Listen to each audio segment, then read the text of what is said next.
নমস্কার সবাইকে, একটি নতুন ভিডিওতে তোমাদের সবাইকে ওয়েলকাম। আর সকালবেলায় পাস্তা বানিয়েছিলাম, যেটা ছেলে স্কুলে টিফিনে নিয়ে যাবে। এদিকে ভাতও বসিয়েছি, ভাত খেয়ে যাবে আর পাস্তা নিয়ে যাবে। পাস্তাটা যেহেতু একটু বেশি বানিয়ে ফেলেছি, তো ভাবলাম ওদেরকে দিয়ে খাইয়েও দিই, যে রয়ে যাবে এই জন্য ভাবলাম খাইয়ে দিই। তো সেটাই খাচ্ছিল। আর এদিকে ভাতও বসিয়েছি, আর ভাতের হাল দেখো কি হয়েছে। প্রেশার কুকার থেকে জল বেরিয়ে ভাত টাত বেরিয়ে বোধহয় একটু জলটা বেশি হয়ে গেছিলো, ব্লাস্ট করে গেছে কুকার।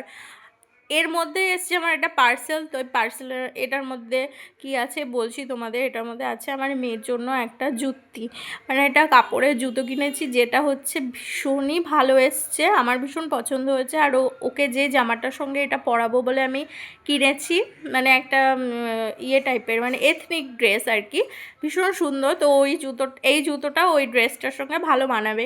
এখন দেখার পালা যে জুতোটা ওর পায়ে ঠিকঠাক হয় কিনা। ও তো ভাত টাত খেয়ে স্কুলে চলে গেছে, তো এবার ও যখন স্কুল থেকে ফিরবে তখন পরিয়ে দেখতে হবে জুতোটা ঠিক মানে পায়ে একদম ঠিকঠাক হচ্ছে কি না। কাপড়ের জুতো, কিন্তু দেখতে খুব সুন্দর জুতোটা, আমার তো বেশ ভালো লেগেছে।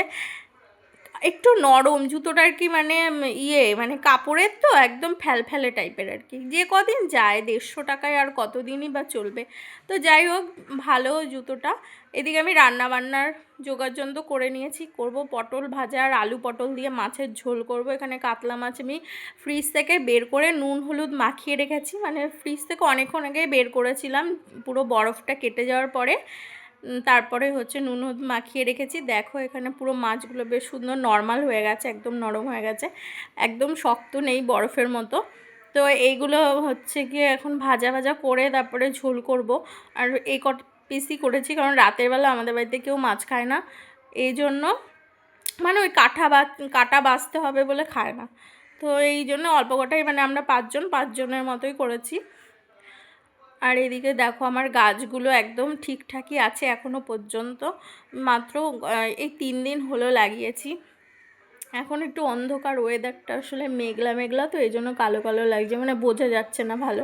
মাছগুলো দেখো কড়া করে একটু ভেজে নেবো, কারণ ফ্রিজের মাছ না একটু কড়া করে না ভাজলে ভালো লাগে না। এদিকে আমি পটলটা ভেজে নিয়েছি, মাছগুলো ভেজে তুলে নিলাম, পটলটাও ওই তেলেই ভেজে নিচ্ছি, কোনো সমস্যা নেই, একটু বেশি তেল হয়ে গেছে আর কি।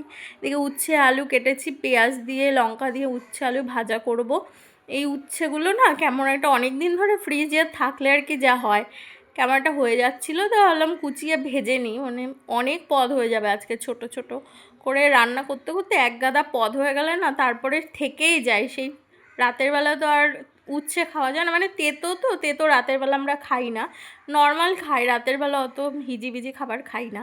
এখানটা হচ্ছে দেখো উচ্ছে ভাজা করে নিয়েছি, পটল ভাজা করেছি, সব হয়ে গেছে, বাটিতে তুলে নিয়েছি। এবার মাছের ঝোলটা করবো। আর উচ্ছে আলু ভাজাটা এত ভালো হয়েছিল, মানে একদম কড়কড়া করে ভেজেছি, কারণ উচ্ছেটা অনেক দিনেরই ছিল ফ্রিজে, কেমন একটা হয়ে গেছিলো, তো সেগুলোই কুচিয়ে মাচিয়ে একদম মানে ভাজা ভাজা করে নিয়েছি। ফেলবো কেন বলো, এত পয়সা দিয়ে কেনা, আর এখন যা সবজির দাম বর্ষাকালে।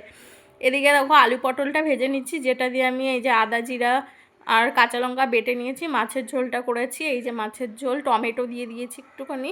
আর এটা ফোনে এরকম কালো কালো লাগছে, কিন্তু খেতে ভালো হয়েছিল। এদিকে কচু বাটা করব, সেই কচু বাটা করে নিচ্ছি। ছেলে গেছিলো গিটারে।